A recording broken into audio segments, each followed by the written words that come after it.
আসসালামু আলাইকুম ওয়া রাহমাতুল্লাহি তাআলা ওয়া বারাকাতুহু নাহমাদুকা ইয়া আল্লাহ ওয়া নুসাল্লি ওয়া নুসাল্লিমু আলা হাবিবিল কারীম বিরাদান ইসলাম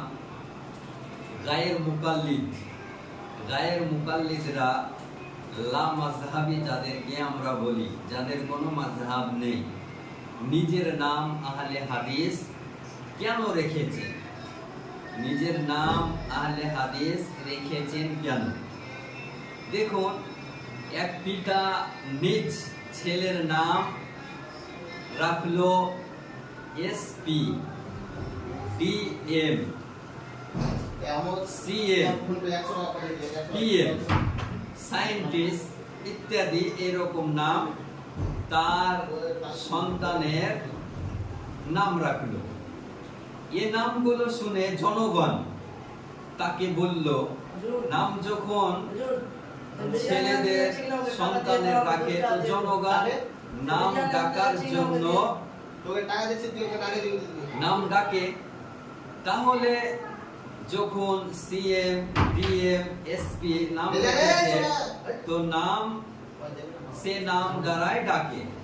এই নামগুলো শুনে জনগণ তাকে বলল, পিতাকে জিজ্ঞাসা করলো, আপনি ছেলেদের যে নাম রেখেছেন এগুলো তো মানুষের নাম রাখা যায় না, এগুলো তো দীর্ঘদিন লেখাপড়া করে কঠোর পরিশ্রম করে অর্জিত শিক্ষাগত যোগ্যতা, দক্ষতা ও পদের নাম। লেখাপড়া করে সবার দ্বারা এ পদ অর্জন করা সম্ভব হয় না, সে লেখাপড়া করে এই সমস্ত পদ অর্জন করতে পারে না।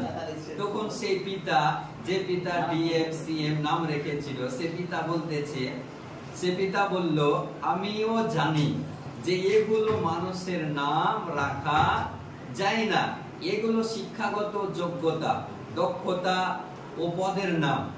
তা সত্য, নামগুলো রেখেছি কারণ এগুলোর অধিকারী হতে অনেক পরিশ্রম, অনেক মেহনত, অনেক চেষ্টা করতে হয়, প্রয়োজন পড়ে, যা আমার ছেলেদের দ্বারা সম্ভব নয়। তাই জন্মকালে এর নামগুলো রেখেছি, যেহেতু নাম রাখা হয়েছে সেহেতু জনগণ এ নামে ডাকবে। তাহলে বিরাদান ইসলাম, আপনি একটু মনোযোগ সহকারে বুঝার চেষ্টা করবেন।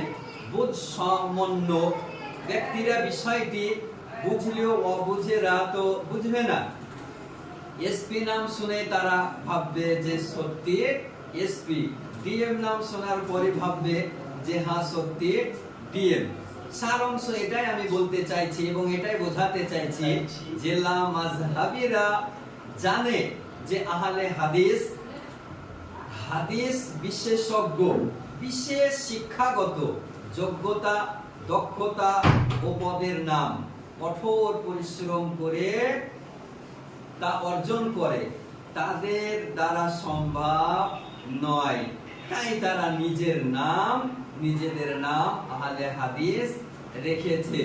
এখন আপনারা নিজ জ্ঞান মোতাবিক ফয়সালা করতে পারেন যে আহলে হাদিসরা কত অজ্ঞ, কত মূর্খ, যেন বুঝ সম্পন্নরা তাদের মূর্খামি ও ধোঁকা বুঝে নিলেও নামের কারণে তো কিছু অবুঝ তাদেরকে আহলে হাদিস বলবে।